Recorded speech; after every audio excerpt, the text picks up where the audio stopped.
گاڑی ایک چٹکے سے حنبیلہ کے سامنے آ کر رکی تھی۔ مریم سیٹ بیلٹ کھولتا باہر نکلا اور دوسری سائڈ سے پیام کی طرف آیا۔ دروازہ کھول کر اسے باہر نکالا۔ پورا راستہ اس نے پیام سے کوئی بات نہیں کی تھی اور نہ ہی پیام نے اسے بلایا تھا۔ وہ تو بس ہونٹوں پہ دل نشیں مسکراہٹ سچائی محبت سے اس کے روبرو چہرے کو دیکھے جا رہی تھی۔ ہان، آپ میرے سے ناراض ہیں کیا؟ نہیں، میں کیوں ناراض ہونے لگا؟ پیام کا پوچھنا تھا کہ اس کا غصہ اٹھ کر آیا تو وہ کھردرے لہجے میں بول کر لمبے لمبے ڈگ بڑھتا اندر بڑھ گیا۔ اس کی ناراضگی پہ پیام کی جان لبوں پہ آئی تھی۔ اسے آوازیں دیتی ننگے پاؤں اس کے پیچھے بھاگی۔ ہان، میری بات سنیے۔ ہان، آپ کچھ بول کیوں نہیں رہے؟ کیا آپ کو بھی لگتا ہے کہ ساحر کو میں نے ڈونٹ ٹچ؟ خبردار جو اس گٹے انسان کا نام اپنی زبان پہ لائی آپ۔ وہ تیزی سے اس کی طرف مڑتا سرد لہجے میں وارن کرتا ہوا بولا، شدت ضبط سے آنکھیں سرخ تھی۔ ہان، مجھے لگا کہ آپ بھی اتنا گرا ہوا سمجھتی ہیں آپ مجھے جو آپ پہ شک کروں گا۔ مجھے تو افسوس ہو رہا ہے، ابھی تک آپ مجھے سمجھ نہیں پائی۔ اس کے باہری لہجے میں دکھ سمٹ آیا تھا۔ وہ ایسا سوچ بھی کیسے سکتی تھی کہ وہ اس پہ شک کرے گا؟ مریم کبیر خانزادہ نے اس رشتے کو محبت دینے سے پہلے اس رشتے میں عزت، احترام اور اعتماد شامل کیا تھا، تو وہ کیسے اس پہ شک کرتا؟ آئی ایم سوری ہان، مجھے یہ سوال نہیں کرنا چاہیے تھا، لیکن ہان میں بھی کیا کرتی؟ آج تک کسی نے مجھے اتنا اعتماد اور مان دیا ہی نہیں تھا، اس لیے میں ڈر گئی تھی۔ مجھے لگا کہ آپ بھی اچھا سوری نا، اب تو معاف کر دے۔ وہ بولتے بولتے مریم کی گھورتی نظریں اپنے چہرے پہ محسوس کر کے جلدی سے بات بدلتے ہوئے بولی، مسز ہان، میں آپ سے ناراض نہیں ہوں۔ میں اس لیے آپ کو وہاں جانے نہیں دینا چاہتا تھا کیونکہ میں نہیں چاہتا تھا آپ کو کوئی تکلیف ہو، لیکن آپ نہیں مانی اور وہاں چلے گئی۔ اوپر سے آپ نے اس بدتمیز لڑکی کو اتنی آسانی سے معاف کر دیا۔ اگر وہ لڑکی نہ ہوتی تو میں آپ کی معافی کا بھی ویٹ نہ کرتا اور اسے وہ سزا دیتا کہ اس کی آنے والی نسلیں بھی یاد رکھتی۔ وہ خیالوں میں رخسار کا چہرہ لاتے ہوئے غضبناک ہوتا ہوا بولا تو پیام نے اس کے گال پہ ہاتھ رکھ کر اس کا غصہ کنٹرول کرنا چاہا۔ ریلیکس ہان، میں ٹھیک ہوں، جو ہو گیا سو ہو گیا، اب اسے دہرانے کا کوئی فائدہ نہیں۔ رہی میرے معاف کرنے کی بات تو یقین کریں اگر میں آپ سے ملنے سے پہلے والی پیام ہوتی تو رخسار سے منہ سے نکلے الفاظ پہ اس کے منہ پہ اتنے چماٹ لگاتی کہ وہ گنتی کرنا بھول جاتی، لیکن میں نے اسے معاف کر دیا کیونکہ اللہ معاف کرنے والوں کو پسند فرماتا ہے۔ اس کی بات پہ مریم خانزادہ خاموش ہو گیا کیونکہ اس نے دلیل ہی ایسی دی تھی۔ اب تو ناراض نہیں ہے نا؟ وہ ایک آنکھ کا کونا دبا کے اس کے بازو میں ہاتھ ڈالے لاڈ سے بولی تو مریم کبیر خانزادہ کا دل دھڑکا تھا۔ وہ ایک چٹکے سے اسے باہوں میں اٹھاتا کمرے کی طرف بڑھ گیا جبکہ وہ چلاتی رہ گئی، ہان مجھے چھوڑیے، کیا کر رہے ہیں آپ؟ مسز ہان، آپ کو یہ ادائیں دکھانے سے پہلے سوچنا چاہیے تھا، اب تو میں رکنے سے رہا۔ وہ پاؤں کی ٹوکر سے دروازہ کھولتے ہوئے بولا۔ پیام کو پتہ تھا وہ اس کی سنے گا نہیں، تو اس نے شرما کو اس کے گلے میں بازو ڈالے اور منہ اس کے کشادہ سینے میں چھپا لیا۔ ہرنی، دل تو نہیں کر رہا تمہیں حویلی بھیجنے کو، لے کے بھیجنا پڑے گا، ہر وعدہ جو کیا تھا۔ وہ ایک ہاتھ اسٹیئرنگ پہ رکھے دوسرے ہاتھ سے عنایت کے نازک ہاتھ کو اپنے لبوں سے لگاتے ہوئے مصنوعی بے بس لہجے میں بولا تو عنایت کھلکھلا کر ہنسی۔ اس کے ہنسنے پر امیر سلطان کو میری رگ رگ میں سکون اترتا محسوس ہوا۔ امیر سلطان اس وقت عنایت کو اپنے وعدے کے مطابق حویلی چھوڑنے جا رہا تھا۔ اس کا من تو نہیں تھا لیکن اس وقت عنایت کا حویلی جانا ہی ٹھیک تھا کیونکہ 2 دن امیر سلطان کے بہت مصروف گزرنے والے تھے جس میں وہ عنایت کو بالکل بھی ٹائم نہیں دے پاتا۔ کل سفیان وہ پین ڈرائیو کمشنر سر کو دینے والا تھا اور ساتھ ہی اس نے ایک ٹیم تیار کی ہوئی تھی جس کے ساتھ انہیں جہانگیر کو سرچ کرنے جانا تھا جو نہ جانے کہاں غائب ہو گیا تھا۔ عنایت مسکراتی ہوئی سیٹ بیلٹ کھول کر اتر رہی تھی جب اچانک امیر نے اسے اپنی طرف کھینچ لیا اور بغیر اسے کچھ سمجھنے کا موقع دیے ایک شوخ جسارت کرتا اس سے الگ ہوا، لیکن اپنی گرفت سے آزاد نہ کیا۔ عنایت سے اپنی پلکیں اٹھانا محال ہو گیا۔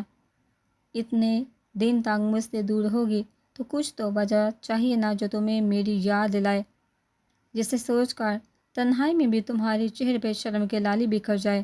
وہ عنایت کے چہرے پہ بکھرے کوسوں قزح کے رنگوں کو فدائی نظر سے دیکھتا شوخ لہجے میں بولا تو عنایت نے گھبرا کر اس کی گرفت سے نکلنا چاہا۔ میر چھوڑیے، کوئی آ جائے گا، وہ بار بار شیشے سے باہر دیکھتی جلدی سے بولی۔ اسے کسی کے آ جانے کا ڈر تھا، اگر سچ میں کوئی آ جاتا تو وہ شرم سے بے ہوش ہو جاتی۔ وہ کہ جاؤ اور انجوائے کرو یہ آزادی کے 2 دن، پھر لوٹ کر میرے پاس آؤ گے تو میں کبھی تمہیں جدا نہیں کروں گا، ایک دن کیا، ایک لمحے کے لیے بھی۔ وہ اس کی نرم کلائیوں کو بوسہ دیتا جس بات سے لبریز لہجے میں بولا اور پھر اس کو ہاتھ چھوڑ دیا۔ عنایت آزادی پاتے ہی تیر کی طرح گاڑی سے نکلی اور بنا پیچھے مڑی دوڑتی حویلی کا گیٹ پار کر گئی۔ اس کی جلد بازی پر میرے سلطان کے لبوں پہ مسکراہٹ چھا گئی۔ اوف پاپی، کیا آپ کے پیچھے کتے لگے ہوئے تھے جو اس طرح بھاگتی ہوئی آئی ہیں؟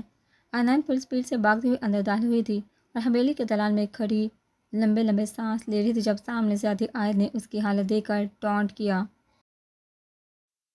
ارے آیت، تم نہیں سمجھو گی، ہماری بنو رانی کتوں سے ڈر کے نہیں بلکہ اپنے میر جی کی گرفت سے نکل کر بھاگ کر آئی ہے، دیکھ نہیں رہی؟ یہ اڑی اڑی سرنگت، یہ گالوں کے لالی اور ہونٹوں پہ چھائی شرم کی مسکراہٹ اس کی حالت سارے راز بیاں کر رہی ہے۔ کیوں عنایت؟ روشانی بابی اچانک وہاں نمودار ہوتی عنایت کو چھیڑتے ہوئے بولی تو عنایت سر تا پیر سرخ ہو گئی۔ بابی آپ نہ، ہائے شرماتے ہوئے، کتنی پیاری لگ رہی ہو۔ بھائی جب ہمارا یہ حال ہے تو ہمارے نندوئی جی کا کیا حال ہوتا ہوگا؟ وہ آیت کے ہاتھ پہ ہاتھ مار کر ہنستے ہوئے بولی تو آیت اور زویا بھی اپنی شرمیلی آپی کی حالت کا مزہ لیتی کھلکھلا کر ہنس پڑی۔ مرو، میں جا رہی ہوں یہاں سے۔ وہ ان تینوں پہ حفکی بڑی نگاہ ڈالتی وہاں سے چلی گئی۔ پیچھے سے ایک بار پھر ان تینوں کا کہکا سنائی دے تو اس بار عنایت کے لبوں پہ بھی ہلکی سی مسکراہٹ چھا گئی۔ ہاں نا، آپ کہاں ہیں؟ میں نے کہا بھی تھا کہ مجھے یونیورسٹی اسائنمنٹ سبمٹ کروانی ہے، آدھے گھنٹہ لگے گا، آپ ٹائم سے آ جانا، لیکن آپ نے میری بات نہیں سنی۔ مریم کبھی حانزادہ نے جیسے موبائل کان سے لگایا دوسری طرف سے پیام کی جھنجھلائی ہوئی آواز سنائی دی۔ حویلی آنے سے پہلے جب وہ یونیورسٹی آئی تھی کیونکہ اس کو کوئی ضروری اسائنمنٹ سبمٹ کروانی تھی، مریم اسے یونی ڈرائیو کا دفتر چلا گیا۔ پیام اسائنمنٹ سبمٹ کر کے باہر نکلنے لگی جب اس کی کلاس کی لڑکیوں نے اسے روک لیا اور اس سے بات چیت اور اس کے اتنے دن نہ آنے پہ شکوہ کرنے لگی تو وہ بھی اتنے دن بعد ان سب سے مل کر خوش ہو گئی اور ان کے ساتھ کینٹین میں بیٹھ گئی، گپے لڑانے لگی۔ جب وقت دیکھا تو سر پیرتی فوراً مریم کو کال ملائی اور اس پہ چڑھ دوڑی کیونکہ پیام تھی جس نے اپنی غلطی ماننا سیکھا ہی نہیں تھا۔ مسز خان، پہلے آپ باہر تو آئیے۔ وہ بھاگتی ہوئی گیٹ کے پاس آئی، سامنے دیکھا تو مریم کبھی حانزادہ اپنی بلیک BMW کے بلو 3 پیس میں ملبوس آنکھوں میں گاگل چڑھائے موبائل کان سے لگائے دو میں گاڑی کی بونٹ سے ٹیک لگا کر کھڑا تھا۔ پیام زبان تھا تلے دبا گئی۔ او تیری، یہ تو کب سے آ چکے ہیں۔ وہ فف سے مسکراہٹ ہونٹ پہ سجا اکبر جب اس کی نظر آس پاس موجود لڑکیوں پر پڑی جو آنکھیں اور منہ کھولے نظر سے اس کے ہاتھ کو تاڑ رہی تھی، اس کے تو تان بدن میں آگ لگی۔ وہ ان سب کو آنکھیں نکال کر مکے دکھا سے دفع ہونے کو کہتی مریم کی تو بڑی جوش سے آتا دیکھ کر کال کٹ کر کے موبائل جیب میں رکھ رہا تھا۔ کیا ضرورت تھی اتنا بن ٹھن کر آنے کی؟ یونی ہی آ رہے تھے، اپنے ولیمے کی تقریب میں نہیں آ رہے تھے۔ وہ تیزی سے اس کے پاس پہنچی، دھیمی آواز میں دانت پیستے ہوئے بولے تو مریم کے ہونٹوں پہ مسکراہٹ چھا گئی، وہی مسکراہٹ جس سے دیکھ کر پیام کی دھڑکنیں بڑھ جاتی تھی۔ Mrs Khan, don't tell me آپ ان لڑکیوں سے جیلس ہو رہی ہیں؟ وہ مسکراہٹ ضبط کرتا مصنوعی حیرانگی سے بولا۔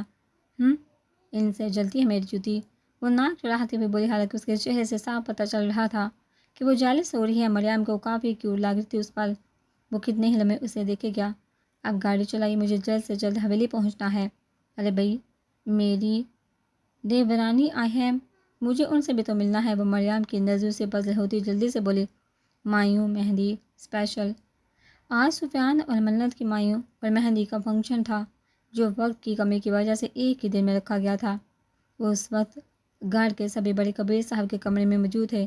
اندر نہ جانے کون سی میٹنگ چل رہی تھی، ینگ پارٹی کو اندر جانا منع تھا۔ سب تو چپ کر کے بیٹھے تھے، لیکن زویا، آیت اور شایان کے اندر جاسوسی کا کیڑا کلبلا رہا تھا۔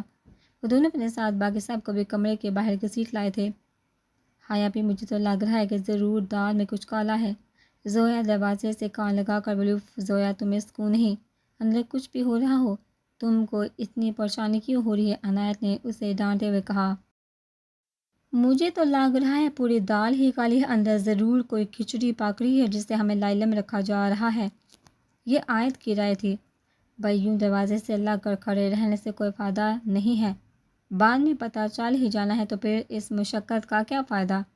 ارے لیکن ہمیں پہلے ہی جانا ہے کہ ایسا تو نہیں کہ اندر سب اس آفت کی پوٹلی، دھرتی کا بوجھ، زویا کھویا کو یہاں سے نکالنے کی تیاری تو نہیں کر رہے؟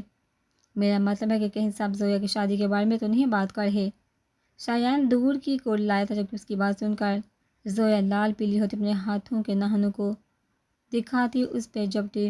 تمہاری ہمت کیسے ہوئی میری دھرتی کا بوجھ کہنے کے؟ تم خود ہوگے ہاتھی، گینڈے، جنگلی ریچھ، موٹا سانڈ وغیرہ وغیرہ۔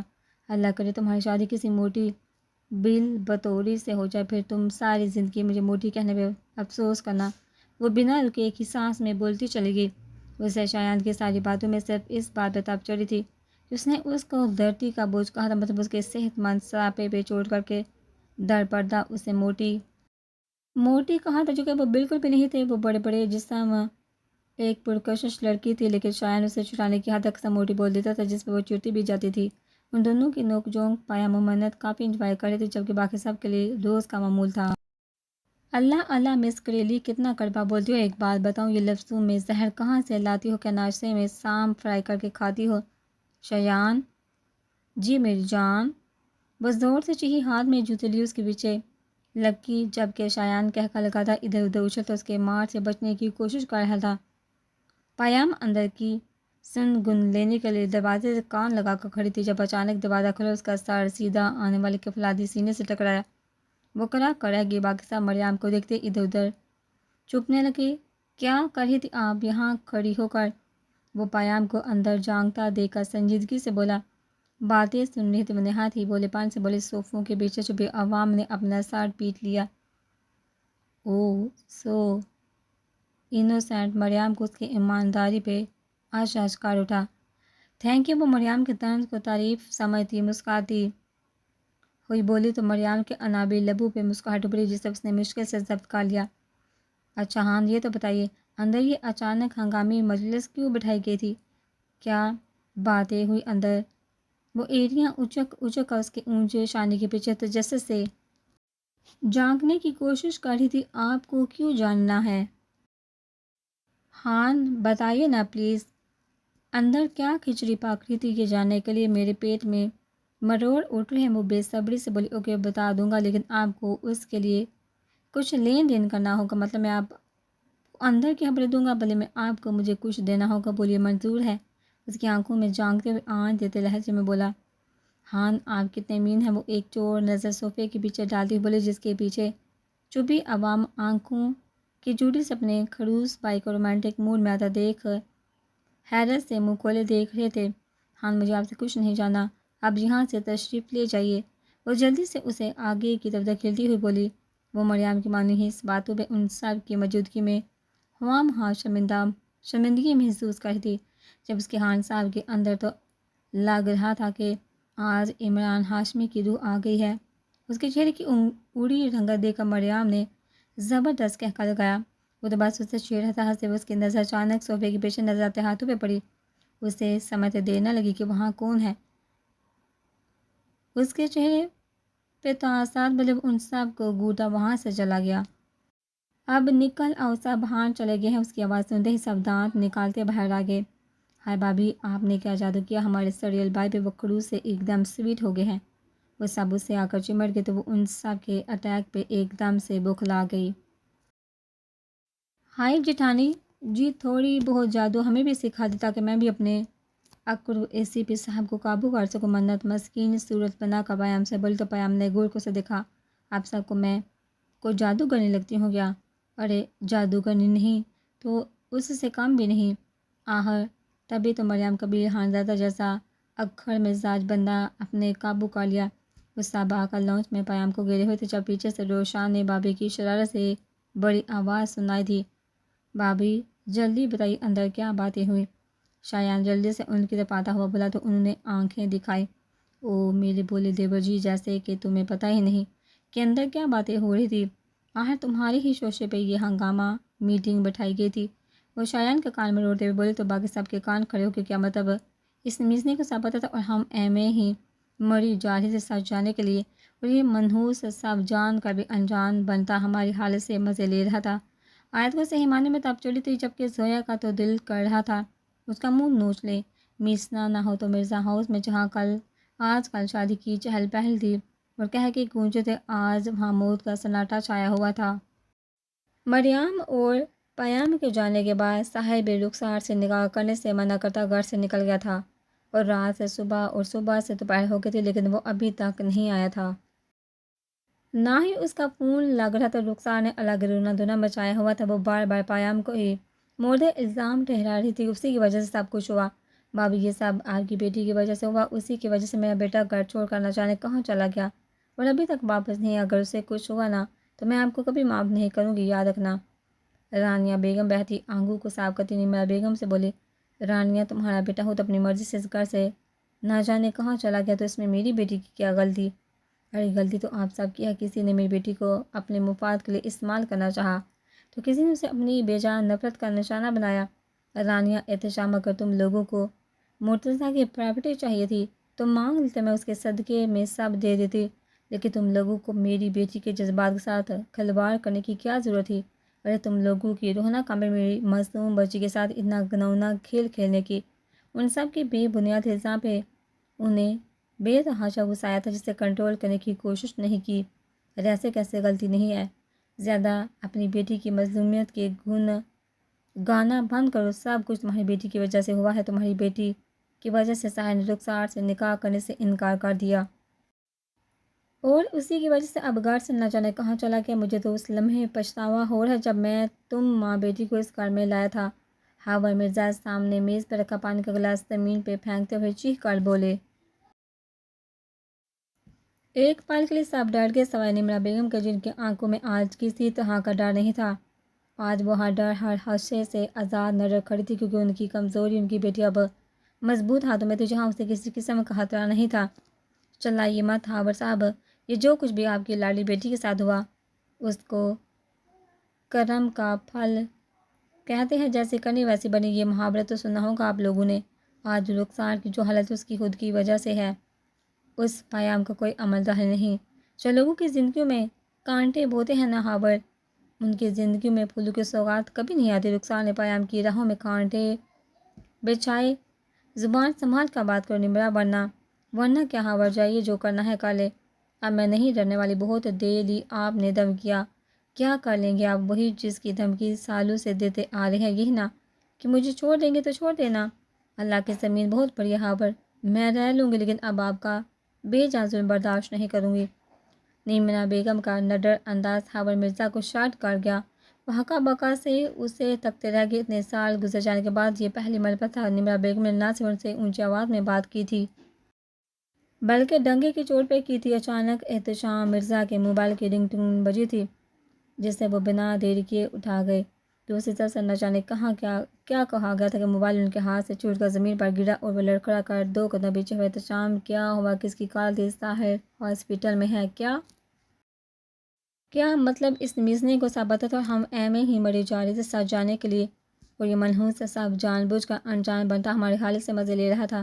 آیت کو صحیح معنی میں تب چڑھی تھی جبکہ زویا کا دل تو کر رہا تھا اس کا منہ نوچ لے۔ میسنا نہ ہو تو دیور جی آپ بتائیں گے یا پھر میں ہی یہ بریکنگ نیوز ان سب کو دوں؟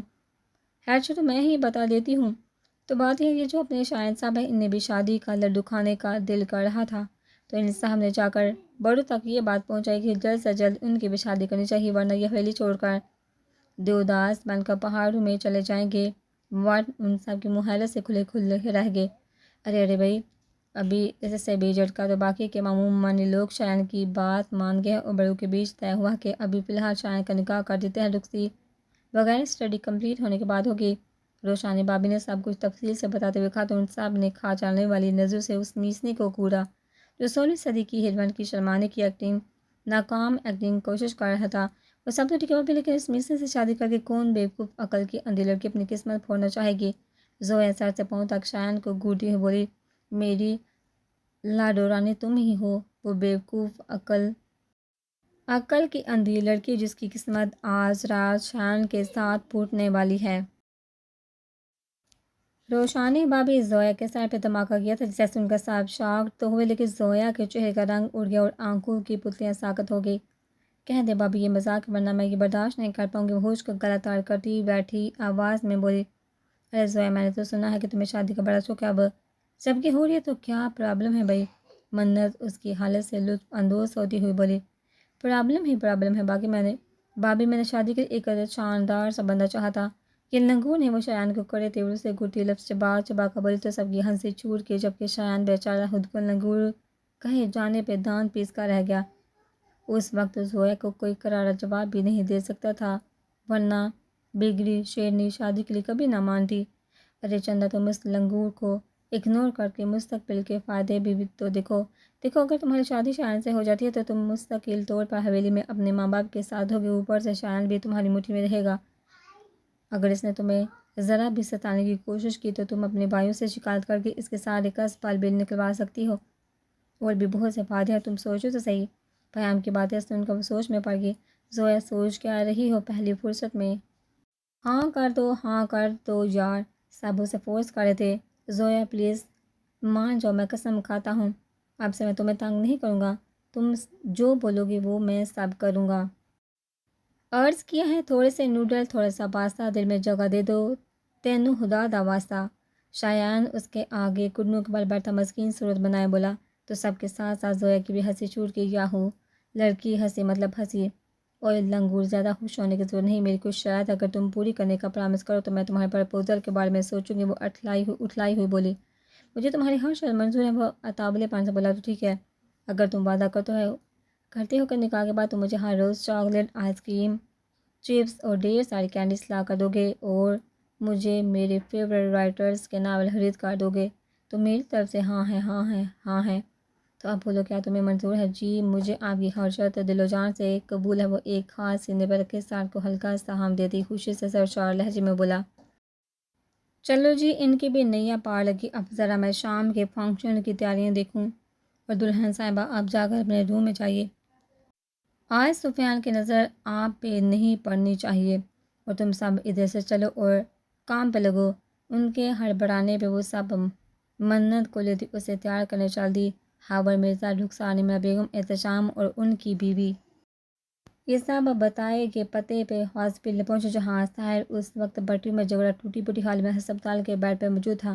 اسے اس حال میں دیکھو اس کے ماں باپ تڑپ کر اس کی طرف بڑھے۔ طاہر مرجان یہ کیسے ہوا؟ تمہیں اتنی چوٹ کیسے آئی ہے؟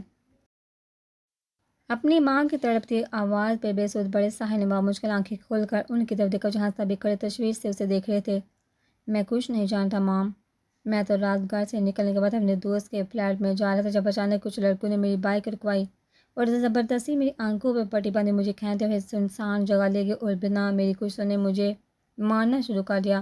مجھے اتنا مارا کہ میں بے ہوش ہو گیا، ہوش آیا تو یہاں موجود تھا، ابھی کچھ دیر پہلے ہوش میں آیا ہوں۔ اور نرس سے کہہ کر آپ لوگوں کو کال کہ بھائی ہے میرے معصوم بچے کی کسی سے کیا دشمنی تھی جو اس کا یہ حال کر دیا۔ رانیہ بیگم کا رونا کم نہیں ہو رہا تھا۔ ایکسکیوز می، پیشنٹ کو جن لوگوں نے یہاں چھوڑا تھا انہوں نے سارے بل کلیئر کر دی ہے، اور یہ لفافہ دیا تھا کہ پیشنٹ کو ہوش آ جائے تو میں اسے دے دوں۔ ڈاکٹر نے ایک سفید لفافہ طاہر کی طرف بڑھایا جسے اس نے مشکل تھاما۔ مسٹر طاہر مرزا، یہ تمہاری اس غلطی کی سزا جسے کرنے کی تم نے جرات کی تھی۔ امید ہے تم اپنی یہ ٹوٹی پوٹی حالت دے کر آئندہ میری بیوی کے آس پاس بھی نہیں بھٹکو گی، اور اگر تم نے غلطی سے بھی ایسی جرات دکھانے کی کوشش کی تو میں تمہارا بہت شکر کروں گا کہ تمہاری آنے والی 7 نسلیں بھی یاد رکھیں گی۔ پیام ہاشمی کا شوہر کاغذ پہ لکھی تحریر پڑھ کر طاہر کے چہرے کا رنگ اڑ گیا اور ماتھے پہ پسینے کی بوندیں نمودار ہو گئی۔ سورج کے ڈوبتے ہی سنگ مرمر حویلی جگمگا اٹھی۔ پھولوں، سفید پردے اور فینسی لائٹ سے حویلی کے لان کو خوبصورتی سے سجایا گیا تھا۔ مایوں کی رسم کے لیے دلہن کے لیے جولے کو خوبصورتی سے پیلے رنگوں کے پھولوں سے سجائے پیلے ہی پھولوں سے راستہ بنایا گیا تھا۔ حویلی کی سبھی خواتین نے ہلدی رنگ کے غرارے اور شارٹ فراک پہنے تھے، اور مردوں نے سفید شلوار قمیض پہ پیلے مفلر لیے ہوئے تھے۔ مہمانوں کی آمد شروع ہو گئی تو دیکھتے ہی دیکھتے پوری حویلی میں رنگ برنگی آنچل لہرانے لگے۔ مدر ہنسی اور کھنکتے کہہ کے ماحول کو اور بھی حسین بنا گئے تھے۔ ماشاءاللہ منت کتنی پیاری لگ رہی، سفیان بھائی تو دیکھتے ہی فلیٹ ہو جائیں گے۔ پیام گرین فراک اور بلو غرارہ پہنے روم میں داخل ہوتی، گرین کرتی اور یلو گھیر دار لہنگے میں پھولوں کے زیور اور لائٹ میک اپ سے سجی سمری منت کو دیکھا بے تحاشا بولی، بے سہاتا بولی۔ منت اور چمکی، بھابھی بیگم کم تو آپ بھی نہیں لگ رہی، تبھی تو ہمارے خروس بھائی بہانے بہانے سے آپ کے ارد گرد چکر لگا رہے ہیں۔ پیچھے سے آتی عنایت نے پیام کی ٹانگ کھینچی، ارے واہ ہرنی صاحبہ، آپ کے بھی پار نکلا ہے، ورنہ جب میں آئی تھی تو آپ تو بڑی چھوئی موئی سی تھی۔ ایسا بھی کیا جادو گاری علمیر سلطان نے کہ ہماری عنایت اتنی بدل گئی ہے؟ پیام کے ہرنی کہنے پہ عنایت کے گال لال ہو گئے، اس کی آنکھوں کے پردے پہ علمیر سلطان کا عکس ابھرا تو شرم سے گال دہک اٹھے، وہ شرماتے ہوئے بڑی پیاری لگ رہی تھی۔ پیام نے بے سادہ اس کی نظر اتاری تھی، وہ سب ایک دوسرے سے چھیڑ چھاڑ کر رہی تھی۔ جب کش بیگم کا بلاوا آ گیا کہ دلہن کو لان میں لایا جائے، آیت زویا منت کو تھامے لان میں لے آئی، اسے پولیس سے سجے جھولے پہ بٹھا دیا۔ کچھ ہی دیر میں رسم شروع ہوگی۔ سب سے پہلے حویلی کی خواتین نے رسم کی، اس کے بعد گاؤں کی خواتین باری باری آ کر رسم کری، اسے دعا دیتی گئی۔ یہ حالت زنانہ رسم تھی جس میں مردوں کا کوئی کام نہیں تھا، لیکن پھر سفیان حضرت سارے اصول توڑتا وہاں پہنچا۔ ارے بھائی، آپ کی انٹری منع ہے، آپ کہاں چلے آ رہے ہیں، یہاں سے جائیے آپ۔ سفیان کو یہاں دیکھ لڑکیوں نے شور مچانا شروع کر دیا، لیکن وہ ڈیٹ بنا آگے آ گیا۔ سفیان کی موجودگی محسوس کر کے منت گھبرائی شرمائی سی منت میں سورہ لب کچل گئی۔ اس کے دل کی رفتار اسے ڈرا رہی تھی، جس پر اس نے بے سہاتا ساتھ بیٹھی بیگم کا ہاتھ سختی سے جکڑ لیا۔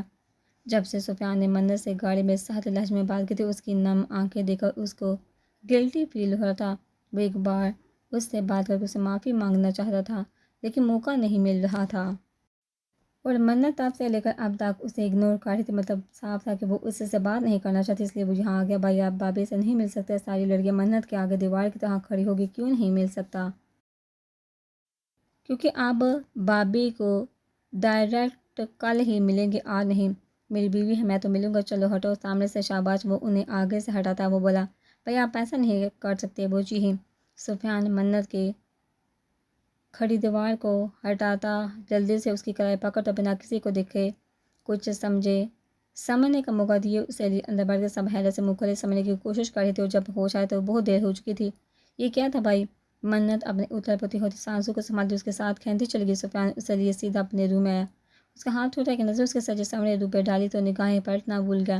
منت نے گھبرا کر اپنی بوجھل پلک اٹھائی جو سفیان وائٹ شلوار سوٹ میں ملبوس، گلے میں یلو مفلر ڈالی، آنکھوں میں خمار لیے بڑی فرصت سے اس کے ایک نقش کو دیکھ رہا تھا۔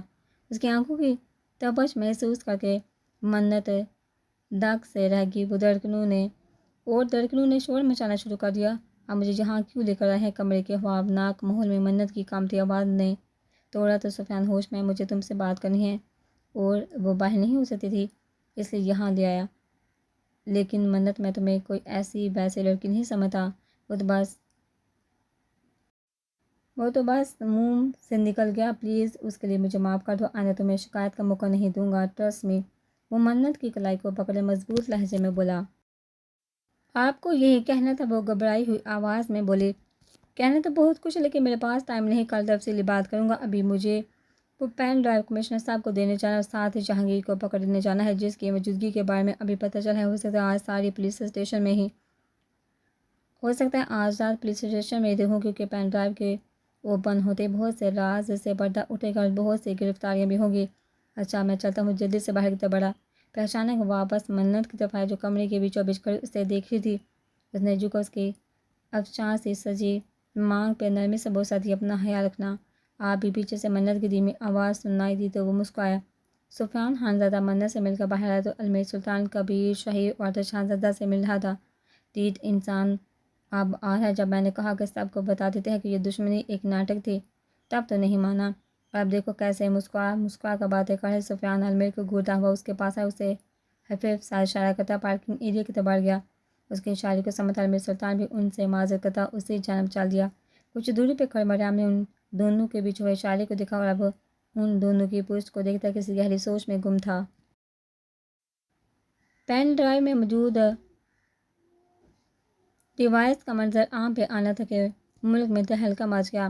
بڑی بڑی پوزیشن پہ بیٹھے عہدے داروں کے چہرے سے شرافت کے نقاب اتر رہے تھے۔ نیوز چینل پہ در بریکنگ نیوز چل رہی تھی کل تک جن عہدیداروں کی شرافت کے گن گائے جا رہے تھے، آج عوام انہیں لعنت ملامت کر رہی تھی۔ اوپر سے گرفتاری کے نوٹس جاری کر دیے گئے تھے، پورے ملک کی پولیس فورس حرکت میں آ گئی تھی، بڑے بڑے عہدیدار گرفتار ہو چکے تھے۔ ان کا جرم یہ تھا کہ ملک میں بدنامی، بد امنی پھیلانے اور ڈرگس اسمگلنگ جیسے گندے جرائم عام کرنے والے گروہوں کی یہ عہدیدار پوچھ پناہی کرتے تھے، کیونکہ اس سے حاصل ہونے والی بلیک منی میں سے انہیں بھی حصہ ملتا تھا۔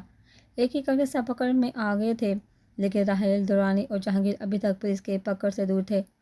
پیام منت کے ساتھ بیوٹی پارلر آئی ہوئی تھی، وہ دونوں تیار ہو کر بیٹھی گاڑی کا ویٹ کر رہی تھی۔ جب ایک ورکر نے آ کر بتایا کہ ان کی گاڑی آ گئی ہے تو وہ اپنی چادر درست کرتی گیٹ کی طرف بڑھ گئی۔ پیام نے منت کو تھاما ہوا تھا، کیونکہ بھاری برائڈل لہنگے کی وجہ سے وہ ٹھیک سے چل نہیں رہی تھی۔ پیام نے آرام سے منت کو بٹھایا اور خود بھی بیٹھنے لگی۔ جب نظر سامنے سیٹ کی طرف اٹھی، ارے شایان نہیں ہے نا، وہ لینے آنے والا تھا نا بی بی جی، انہیں کوئی کام آ گیا تھا اس لیے مجھے بھیج دیا۔ ڈرائیور کی بات سن کر پیام ہوش ہو گئی کہ شادی بیاہ کے گھر میں ہزاروں کام ہوتے ہیں۔ شیشے سے باہر جھانک رہی تھی جب اسے محسوس ہوا کہ گاڑی حویلی کی طرف جانے کے بجائے کسی انجانے راستے پہ جا رہی ہے۔ ارے یہ تو حویلی کا راستہ نہیں، تم کہاں لے کے جا رہی ہے؟ پیام کی حیرت سے بڑی آواز میں منت نے کھڑکی سے باہر جھانکا تو سچ میں گاڑی کسی سنسان سڑک پہ جا رہی تھی۔ اچانک گاڑی کے سامنے یک کے بعد دو گاڑیاں آ کر کھڑی، ان میں سے ہٹے کٹے 4-5 بندے باہر نکلے اور دیکھتے ہی دیکھتے وہ لوگ منت اور پیام کو بے ہوش کر کے انہیں لے کر وہاں سے روانہ ہو گئے۔ ڈرائیور نے گاڑی سے اتر کر بون پہ 2-3 بار سر مارا، جس سے اس کے ماتھے پہ ہلکا سا کٹ لگا، اس سے خون بہنے لگا۔ اپنی کامیابی پہ وہ پورے اسرار سے مسکرا، جلدی سے موبائل نکال کر حویلی کال ملائی۔ ہیلو صاحب، بی بی لوگ کچھ بندے کڈنیپ کر لیے گئے ہیں، صاحب جلدی سے آ جائیے۔ اس نے کانپتے لہجے میں آدھی ادھوری بات کر کے کال کٹ کر دی، پھر خود کو شاباشی دیتی گاڑی میں جا کر سیٹ پہ ٹیڑھا میرا بیٹھ کر بے ہوش ہونے کا ناٹک کرنے لگا۔ راہیل درانی کو اس کے فارم ہاؤس سے گرفتار کر لیا گیا تھا، جبکہ جہانگیر ابھی تک ان کی گرفت سے دور تھا۔ پولیس مسلسل اسے ڈھونڈ رہی تھی، لیکن ابھی تک اس کا سراغ نہیں مل پا رہا تھا۔ جگہ جگہ ناکہ بندی گئی تھی تاکہ وہ بھاگ نہ سکے۔ علمیر سلطان رات کے تقریباً 2 بجے ہیڈ کوارٹر سے فارغ ہو کر گھر جانے کے لیے روانہ ہوا، جبکہ سفیان ابھی تک کمشنر سر کے ساتھ ہیڈ کوارٹر میں ہی موجود تھا۔ آج رات اس کا حویلی جانا ناممکن تھا۔